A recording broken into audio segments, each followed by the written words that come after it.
Olá, estamos de volta com mais um episódio do Trad Talk, podcast de tradução. Ainda estamos gravando aqui no Rio de Janeiro, durante o 9º Congresso de Tradução e Interpretação da Abrates. Hoje é o último dia do Congresso. Um fato divertido, na verdade, estamos durante o primeiro jogo do Brasil na Copa do Mundo. Agora mesmo o Brasil está jogando contra a Suíça. Acabou de fazer um gol. Acabou de fazer um gol, estamos nesse ponto no tempo. Agora não dá pra gente ouvir mais se teve algum outro ou se a gente tomou algum gol, mas em todo caso... Nem fale isso. Não. Só, mesmo que seja só um, já tá bom. É nosso. Bom, é isso, e hoje a minha ilustre convidada é a Isamara Lando. Seja bem-vinda, Isa. Muito obrigada, Carolina, agradeço muito o convite. Imagina, o prazer é todo meu. Vou começar apresentando a Isa primeiro, então. Ela é tradutora, tem mais de 100 livros traduzidos desde 1986, de autores como George Orwell, Susan Sontag e Emily Dickinson. Já traduziu também centenas de artigos para revistas como Piauí e National Geographic. Traduziu peças de teatro como Angels in America e Violinista no Telhado. Foi assistente editorial da editora Ática e da Riográfica. É autora de livros essenciais e referências para tradutores, como Vocabulando e o Vocabulando Workbook. Esse daqui é o Vocabulando Workbook também, e Loucas Noites, que é uma série de poemas de Emily Dickinson. Além de tudo isso, ela também ministra oficinas e palestras. Bom, Isa, começa falando um pouco mais sobre você. Obrigada, Carolina, em primeiro lugar, muito obrigada pelo convite, que muito me honra. Eu fico feliz de ver que tem pessoas jovens como você, agitando na nossa área, fazendo podcast, dando todo um suporte para os tradutores, que antigamente não existia. Quando eu comecei, não existia nada disso. Eu era totalmente sozinha, não tinha grupo, não tinha grupos online, não tinha nada disso. Cada tradutor ficava isolado. Então eu fico feliz de estar num congresso de tradução, com tantos colegas fazendo trabalhos bacanas, interessantes, cada um numa área, e você também prestando esse serviço para a nossa categoria, e eu te agradeço e te elogio por isso. Tá? Obrigada. Então, a minha carreira é simples. Eu era professora de inglês, sou formada na cultura inglesa, sou cria da cultura inglesa, e fiz proficiency, depois passei a lecionar na cultura inglesa de São Paulo, onde eu fiquei 10 anos, dava aula para proficiency, que é um nível bem adiantado, com muita gramática, leituras difíceis, e isso me ensinou muito. 10 anos na cultura inglesa dando aula é muito bom. Reforço o inglês de qualquer um, né? Bem, depois disso eu fui trabalhar como assistente editorial, e aí que eu comecei a traduzir, porque eu fui para a editora Riográfica ser uma assistente editorial. Estava organizando as traduções para umas publicações que eles tinham lá. E um dia meu chefe chegou para mim e falou: eu preciso de uma tradução urgente do inglês, vem cá você fala inglês, eu preciso desse livro traduzido em uma semana, no máximo, porque eles iam fazer iam lançar o livro junto com uma série na TV Globo que teve sobre aquele assunto. Era um livro chamado Instinto Assassino, que foi dramatizado e precisava sair correndo junto com a série da TV. Aí eu levei para casa. Passei uns dias trabalhando loucamente na minha máquina de escrever Olivetti, letra 22, que tinha que meter. E fiz e consegui, deu certo, o trabalho ficou bom e pronto, e daí abriu a porta. E eu resolvi que eu poderia ser tradutora também, e fui me apresentar na editora Brasiliense, que aliás era perto da minha casa em São Paulo. Isso também tem alguma importância, porque quando a gente está num grande centro como o Rio e São Paulo, a gente tem mais oportunidades, né? Nem tudo é e-mail. Bom, naquele tempo nem tinha e-mail, nem nada disso, a gente nem sonhava. Mas fui me apresentar na editora Brasiliense, fui aprovada num teste e eles começaram a me dar livros para traduzir. Eu traduzi vários lá.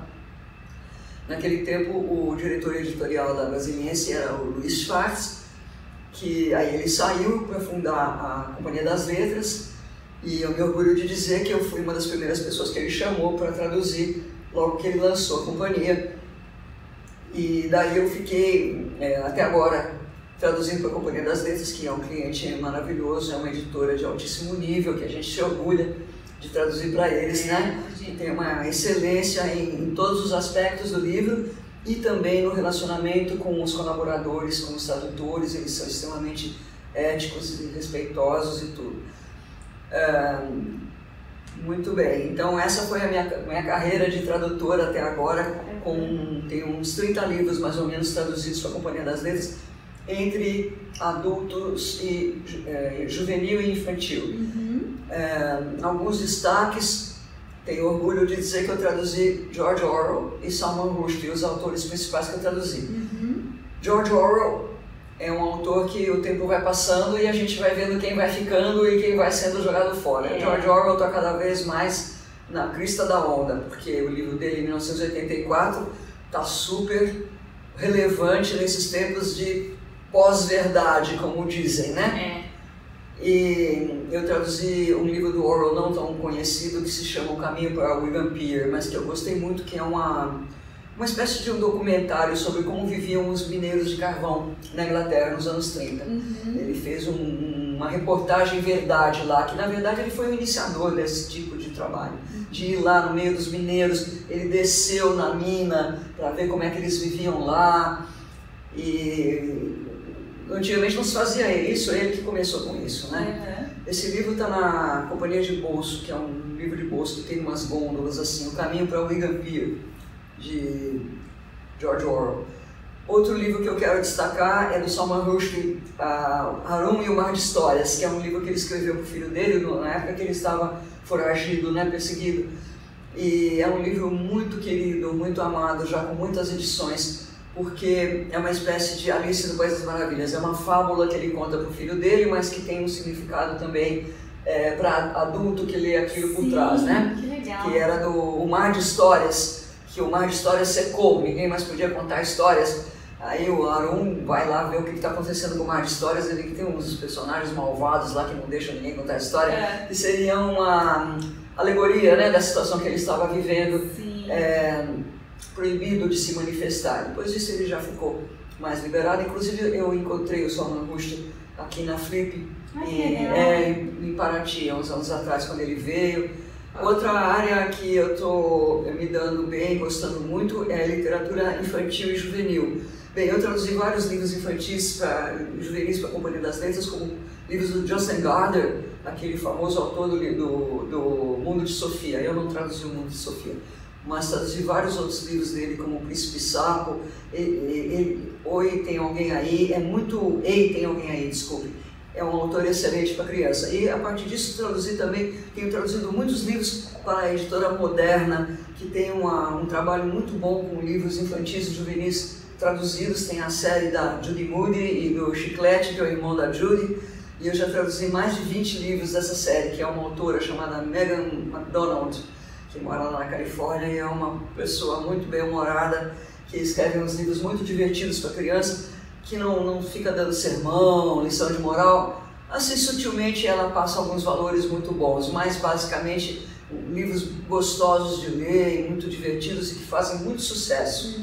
E eu me sinto feliz de colaborar para esse sucesso com as minhas traduções, porque você, para fazer tradução de livro infantil, você tem que adaptar, as piadas, fazer piadinhas. Sim. Não é? Eu posso contar uma piadinha? Lógico que pode, fica à vontade. Então, tem um livro lá da Judy que se chama Doutora Judy Moody, que é onde é porque ela quer ser médica quando ela crescer. Então, ela está na escola e o irmão dela, o Chiclete, que é um menorzinho, que está na mesma escola, vai se queixar que ele está com dor de garganta. Então ela leva ele na enfermaria.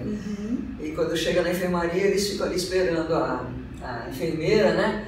E tem aquele esqueleto, isso tinha na minha escola também, Caetano de Campos, tinha um esqueleto lá, de verdade. De ciências, né? E aí o irmãozinho, o Chiclete, fica com medo do esqueleto. E a Judy começa a fazer piadas sobre o esqueleto, para ele vir e não ficar com medo. Aí eu tive que traduzir, inventar, adaptar várias piadas. Aí eu vou me lembrar de algumas. Ela diz assim, sabe aonde o esqueleto vai quando ele precisa de dinheiro? Fala, Carolina. Não sabe? Não. No caixão eletrônico. Ele vai no caixão eletrônico. Depois tem umas lá que eu não me lembro, mas no fim diz assim, qual é a banda preferida do Esqueleto? Essa é fácil. Ixi. Sepultura! Muito bom, é hein? Boa, muito né? bom, muito bom. E assim a gente vai se divertindo fazendo um texto leve para criança, Sim. que eu também me sinto feliz com isso, porque você botar um bom livro na mão de uma criança que gosta e está sentindo prazer em ler, você está iniciando ela no prazer da leitura, que é uma coisa que vai durar a vida toda. Que quem gosta de ler nunca está sozinho, nunca está aborrecido, nunca está entediado, sempre tem alguma coisa interessante para ler, seja ficção ou não ficção. Eu particularmente gosto muito de ler não ficção. Eu sou grande leitora de romances, mas já fui, mas normalmente eu gosto mais de ler alguma coisa mais informativa, né? Por exemplo, um dos últimos livros que eu traduzi para a Companhia das Letras se chama Como Funcionam os Mercados, de autoria de Alfred Roth, que ganhou justamente o Prêmio Nobel de Economia nessa ocasião que eu estava traduzindo esse livro, que é muito interessante a visão dele de mercado, que ele fala até como quando você vai estacionar, você está procurando um lugar para estacionar, que você vai naquele cinema, aí você vê uma vaga aqui, mas está um pouco longe ainda do cinema, aí você tem que pensar, será que eu estaciono aqui ou será que eu faço arrisco para estacionar mais perto? E disso ele ele extrapola para muitas outras situações, como por exemplo, vagas nas escolas públicas de Nova York, que nunca tem suficiente. Ele bolou um software para isso, ele bolou um software para doação de rins, por isso que ele ganhou o Prêmio Nobel também. Olha que bacana. Ele bolou um software para doação de rins, para que não fique tanta fila, né? Como selecionar as pessoas, combinar o doador com a pessoa receptora, etc. Né? Enfim, eu tive uma visão muito interessante do mercado com esse livro, e é mais uma das alegrias da minha profissão de tradutora, né? Que a gente fica sabendo de muita coisa interessante, lê muitos livros interessantes que eu pessoalmente não leria tantos, porque não dá para ler tanta coisa, né? Sim. Cada um tem suas atividades, seus interesses, mas eu acabo lendo muita coisa interessante porque eu estou traduzindo, né? Legal, você quer falar um pouco mais sobre o seu bebezinho? O meu bebezão. Bebezão, né? O meu bebezão, vocabulando. Eu quero contar então como é que surgiu esse livro, que é o meu queridão aqui, tem mais de 500 páginas, 550 páginas, com várias edições desde o ano 2000, sempre ampliando, que foi o seguinte: desde esse primeiro livro que eu estava contando, que o meu chefe falou para mim, corre, que eu preciso de uma tradução imediatamente. Desse primeiro livro eu já comecei, quando eu procurava falar, a primeira palavra que eu procurei foi moody, porque o marido da fulana era moody. Então ela repete essa palavra 1000 vezes, ele era moody, ele era muito moody, ele estava ficando cada vez mais moody, moodier and moodier. E eu me senti insatisfeita com os sinônimos, com as traduções que eu encontrava nos dicionários, porque eu precisava variar mais o vocabulário. Eu rapei vários dicionários de sinônimos, principalmente aquele maravilhoso dicionário analógico da língua portuguesa de Francisco Ferreira, né? Peguei lá um monte de sinônimos e comecei a variar, e depois estudei melhor essa palavra moody para entender melhor, e cheguei à conclusão que ela tem dois sentidos principais diferentes. Eu quero mostrar um pouquinho então como é esse livro. O Vocabulando é um dicionário especial que só trata de palavras que têm dificuldade de tradução, ou porque, como essa moody, precisa de vários sinônimos em português para não repetir, ou porque é um falso cognato, uma palavra muito sujeita a erro, palavras, expressões que você não sabe bem como traduzir, como por exemplo take for granted, que é difícil, não tem uma tradução direta e imediata em português. São nessas palavras que eu me fixei aqui, e apenas nessa, não é um dicionário comum que vai percorrendo todas as palavras. Então, para continuar no exemplo do moody, aqui tem duas acepções principais. Uma que é temperamental, emotivo, genioso, imprevisível, impulsivo, instável, de lua, sujeito a altos e baixos de humor. Hoje se diria bipolar, né? E a segunda acepção seria mal-humorado, empurrado, aborrecido, calado, etc. Sempre com exemplos completos, com frases completas. Isso foi uma grande motivação para eu escrever o meu dicionário, porque eu estava muito insatisfeita com os dicionários que eu encontrava, principalmente inglês e português, porque inglês é fácil, tem dicionários maravilhosos, Oxford e tudo isso, com 1000 sinônimos em inglês. Mas se você for procurar uma tradução, no dicionário Wise, que era o meu principal, é muito insatisfatória, muito pobre, né, a tradução. E eu queria que um dicionário que me desse muitas opções em português e principalmente exemplos traduzidos para você ver a palavra usada em vários contextos diferentes. Então, para eu voltar aqui no Moody, a primeira acepção: she is one of those moody teenagers, changes her mood quickly.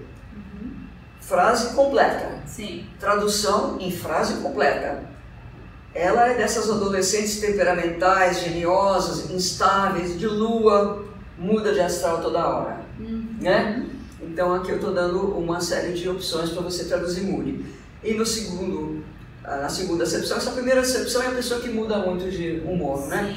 E a segunda é que é a pessoa mal-humorada mesmo, né?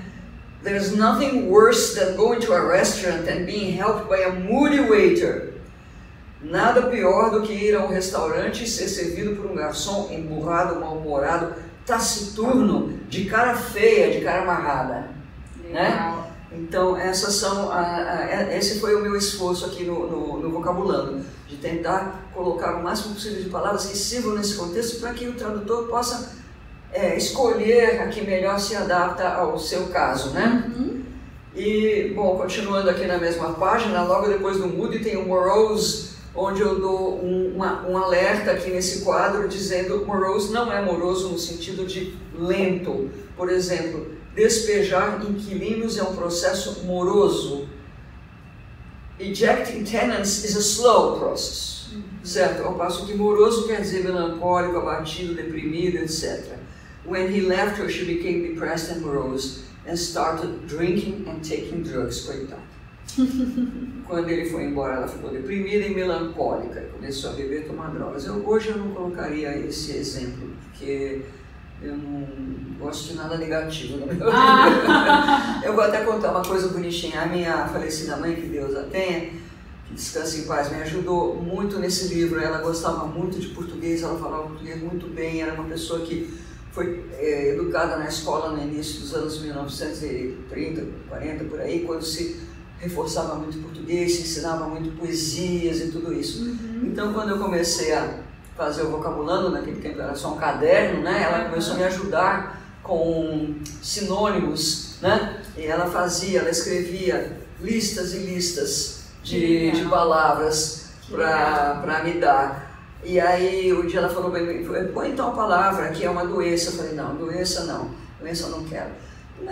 Por que não? Faz parte da língua. É uma palavra, não sei que doença que ela queria que pusesse. Eu falei, não, doença no meu livro não. No meu livro só entra coisas bonitinhas, fofinhas, engraçadinhas. Doença não. Bom, então se tiver uma dúvida num termo médico, não. Não, você tem que pegar outro livro. Não será o Vocabulando. Não, em compensação, eu posso oferecer muita coisa útil para os colegas tradutores ou mesmo estudantes que têm gostado muito de estudar. Eu já tive o prazer e felicidade de receber e-mails me agradecendo, por exemplo, de pessoa que disse que passou no vestibular por causa do Vocabulando, porque estudam até de maneira proactive, né? Não só para traduzir, como para estudar mesmo, né?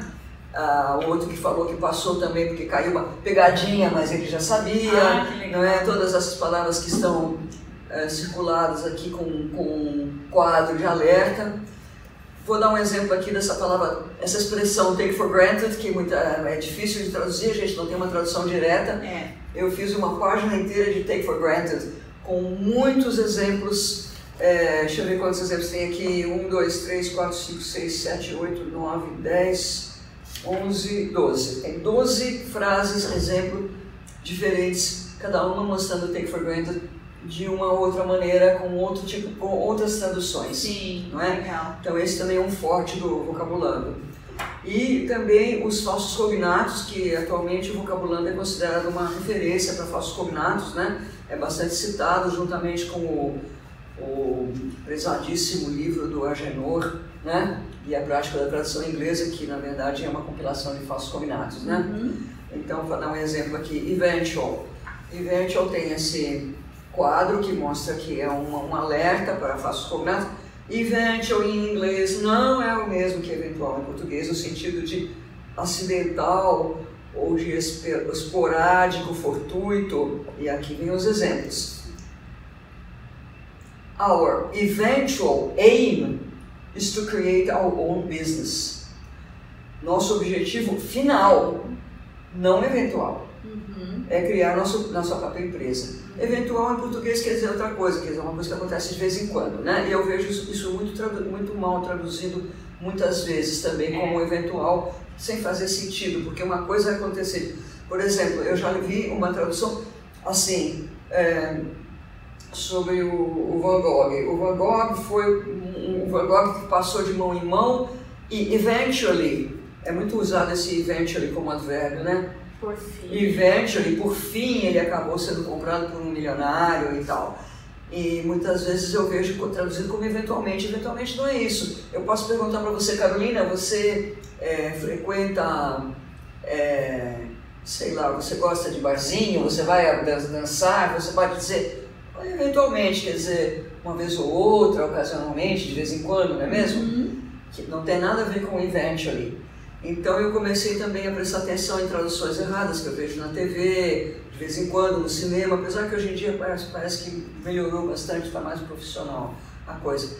Mas aproveitei para dar esses alertas que podem confundir as pessoas, ninguém é obrigado a saber tudo, não é? Eu já tenho muitos anos de prática lendo muito inglês, voltando também, como estudei muito na cultura inglesa, principalmente para dar aula, né?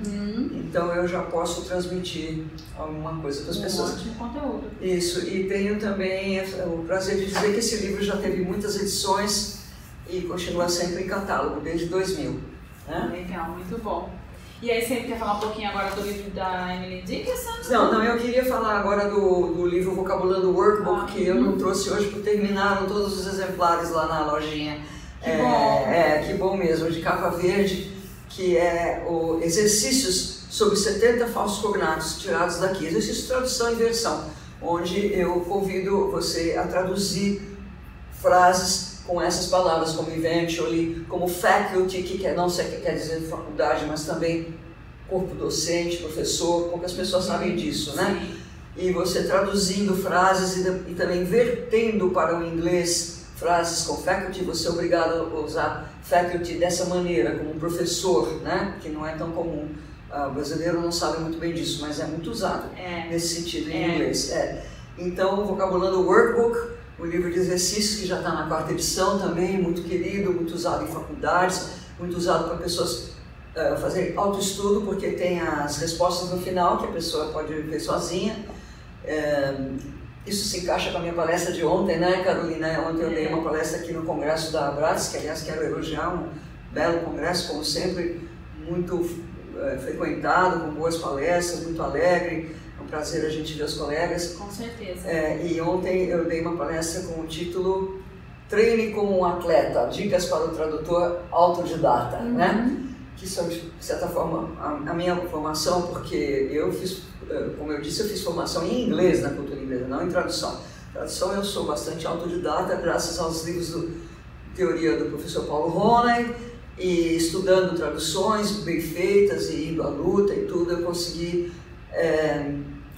muitas dicas boas para quem quer ser um tradutor autodidata, estudar de maneira autônoma, proactive, como se diz, né? Sem precisar de um professor atrás de você com um chicotinho, você mesmo, autonomamente, você quer se desenvolver, você quer estudar mais, você quer aprender outras línguas, como ontem eu reforcei bem nisso, de aprender outras línguas, não ficar só no inglês, né? Para você se diferenciar da multidão de tradutores tendo mais uma língua, mais 2 línguas, né?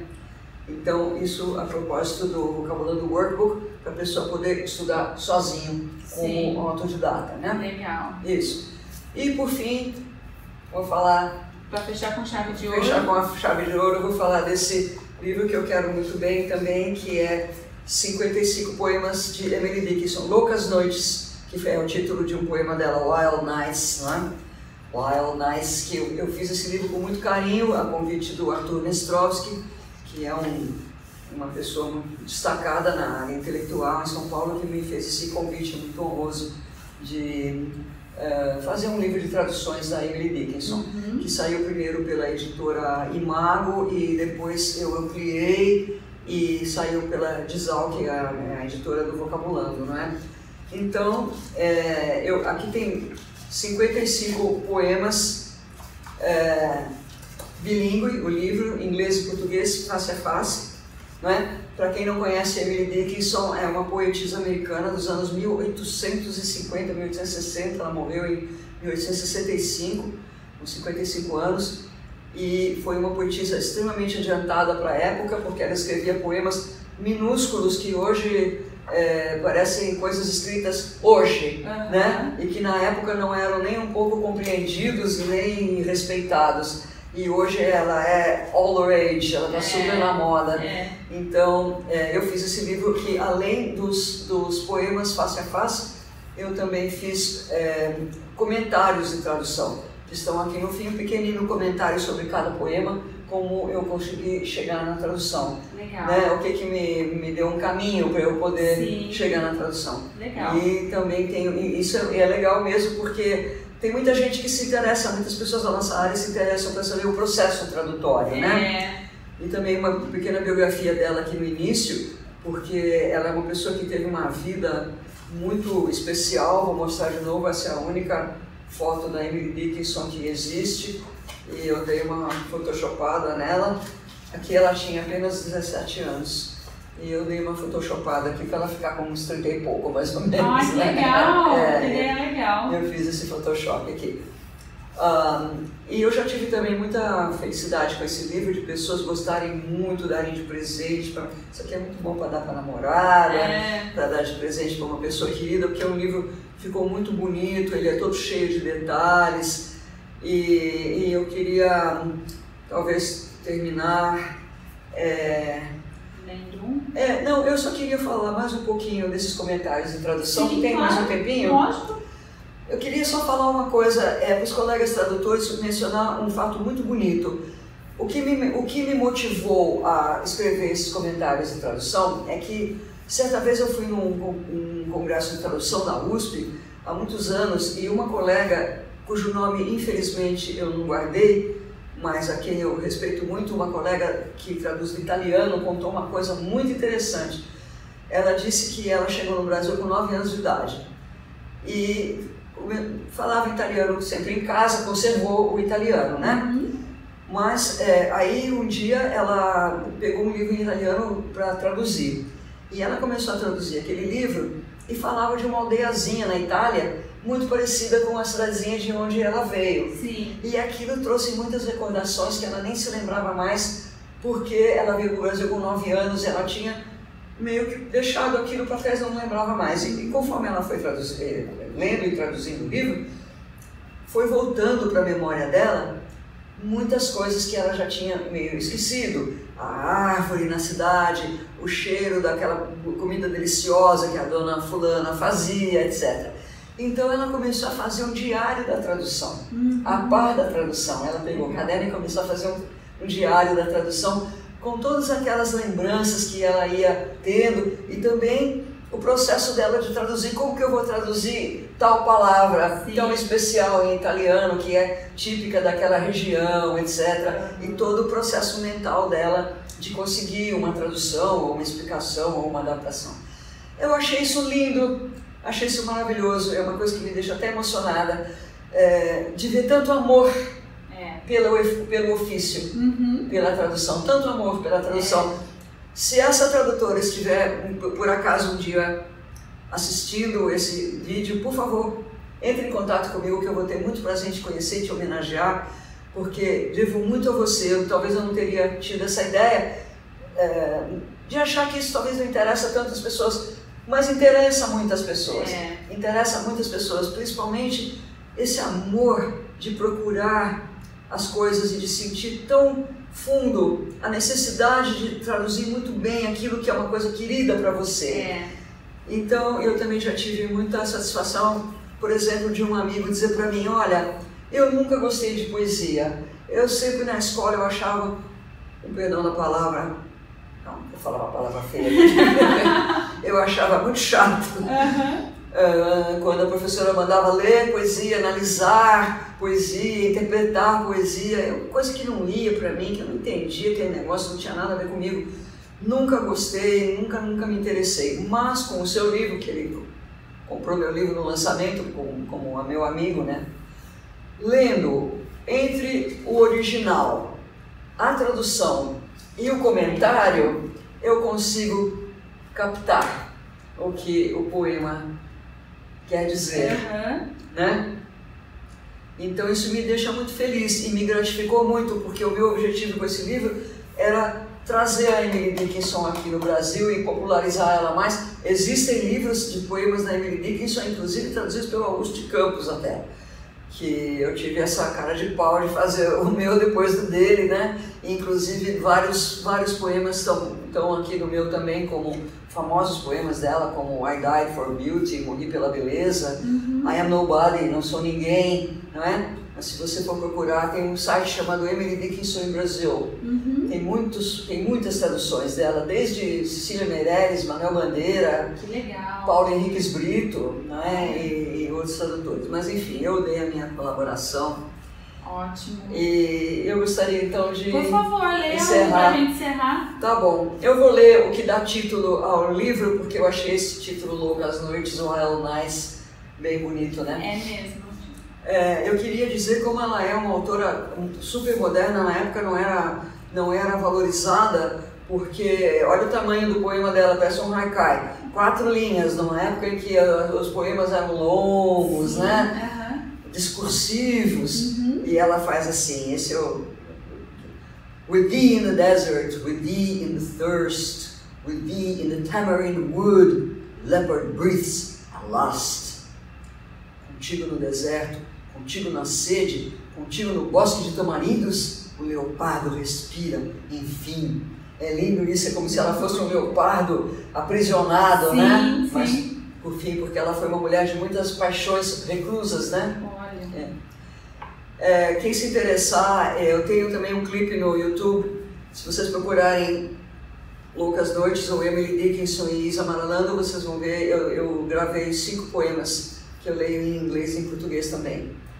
Então, para encerrar, eu vou ler aqui Wild Nights, Loucas Noites, que dá título ao livro.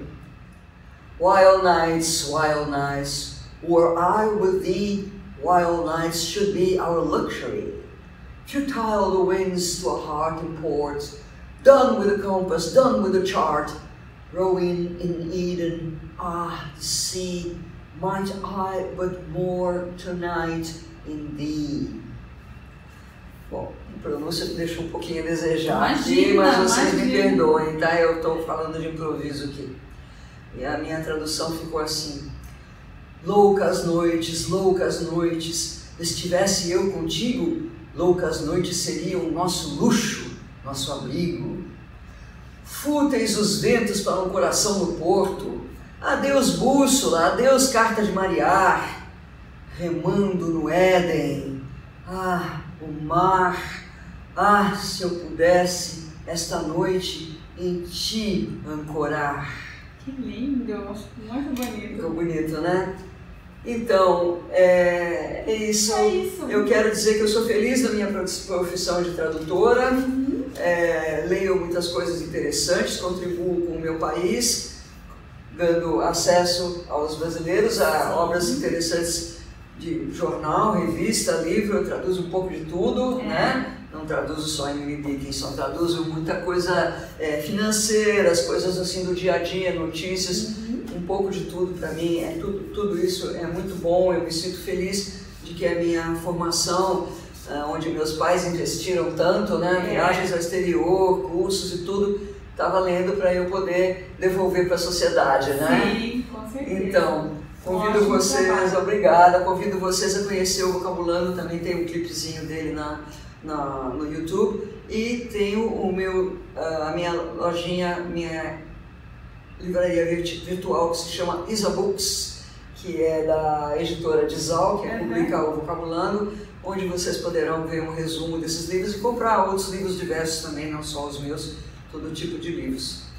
Legal. Então, acho que é isso. Legal, muito obrigada. Obrigada a você. Muito prazer Carolina, te receber aqui. Muito obrigada a você. Obrigada por aceitar meu convite. Agradeço muito. Parabéns pelo seu trabalho novamente, para dar prestígio para a nossa profissão, que é uma profissão honrosa, intelectual, de pessoas inteligentes, cultas, viajadas, bem informadas e que colaboram com a sociedade de uma maneira que eu considero muito bonita, né? Trazendo para os outros tudo aquilo que nós pudemos obter com os nossos estudos, viagens e aperfeiçoamento. Repassar o conhecimento que a gente já teve, né? Não é? Para outras pessoas. Sim, muitíssimo obrigada. Obrigada a você, Carolina. Obrigada, pessoal, pela atenção de vocês. Felicidades a todos, sejam felizes. Agradeço a atenção. É isso, gente. Muito obrigada por assistir a mais este episódio do Tradutalk. A gente se vê no próximo. Até mais!